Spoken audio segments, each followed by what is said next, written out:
Welcome to this video about the Eurozone and the crisis. So, the Euro system is the monetary authority of the Eurozone, the collective of European Union member states that have adopted the Euro as their sole official currency.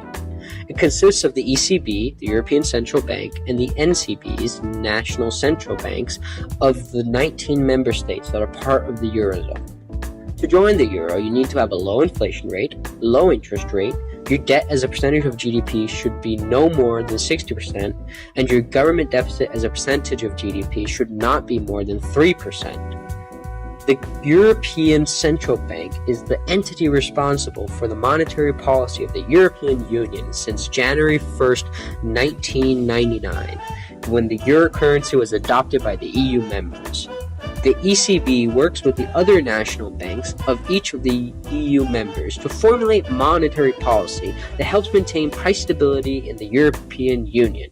The responsibilities of the ECB are to formulate monetary policy, conduct foreign exchange, hold currency reserves, and authorize the issuance of banknotes, among many other things.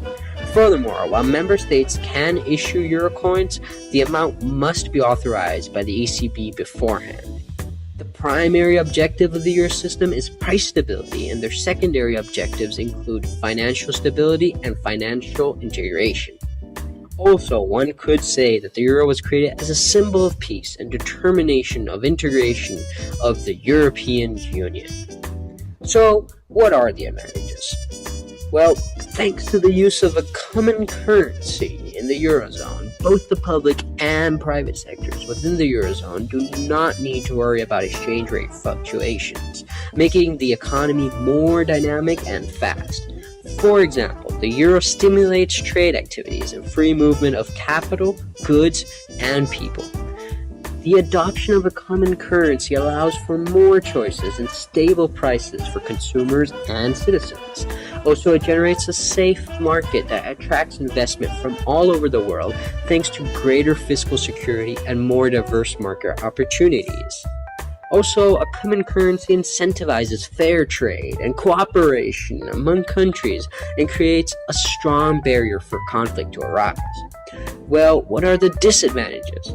Well, in addition to the data released by the European Central Bank regarding the state of the economy, currency traders around the globe take decisions of whether to buy or not to buy the euro, depending on the national economies of all countries within the Eurozone. This means the negative results from some of the member countries will result in a depreciation of the euro exchange rate as a whole, even though the economies of the other members show positive results.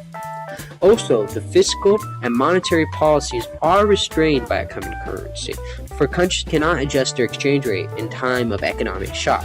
Only the ECB can. So this leads us to the Greek crisis.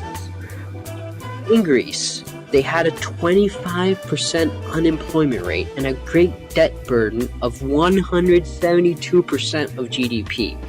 Now, normally with high unemployment, one could use monetary policy and thereby start printing in more money, causing devaluation of their currency, which would make the currency cheaper. This would in turn make products cheaper to the rest of the world, cheaper for tourists and better for foreign investors.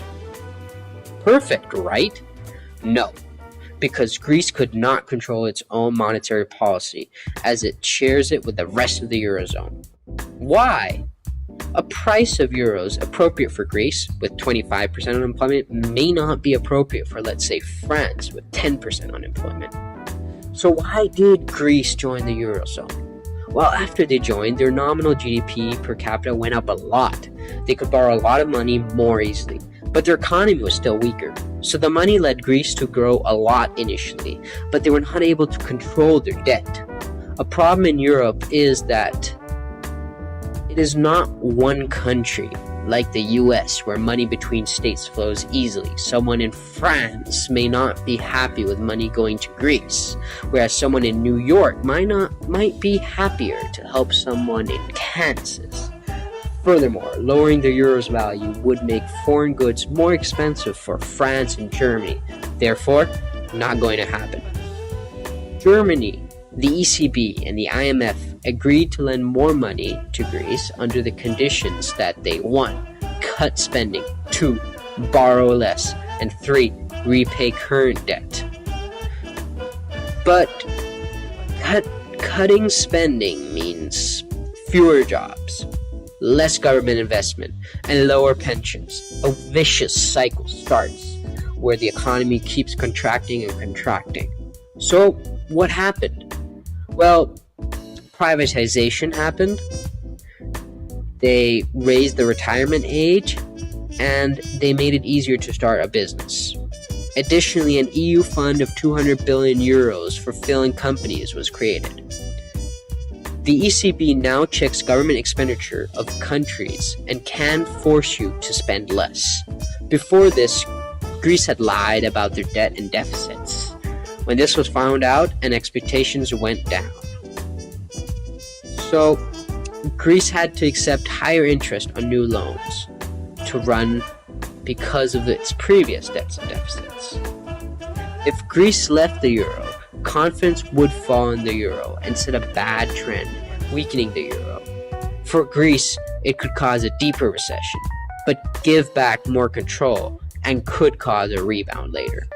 So why was Greece bailed out if it was a relatively small economy in the Eurozone? Well, Europe did not have much of a choice when deciding to bail it out or not. If the Eurozone had let Greece go bankrupt, the consequences would have been disastrous. Financial markets would have gone into full panic. Investors would have taken out their investments of all southern European countries, which would have led to a disastrous domino effect across what is sometimes called the pigs, a term used to describe Portugal, Italy, Greece, and Spain. This financial panic would have caused countries like Portugal and Spain to go bankrupt, and Italy would have been in seriously dangerous position. When the Eurozone could survive without Greece, Spain and Portugal defaulting on their debt would have been the death of the common currency.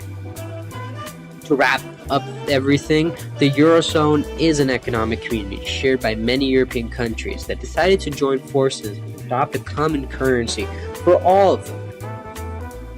While this union has brought many advantages such as trade barrier elimination, stimulated foreign investment, and created a more competitive market in the Eurozone, it has some disadvantages.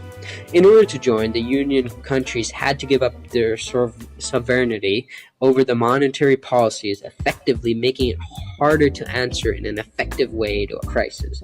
Furthermore, the Union is incomplete since there is not a complete fiscal union. One of the most recent consequences of this incomplete union was the 2010 Greek financial crisis, a crisis that will last for over a generation.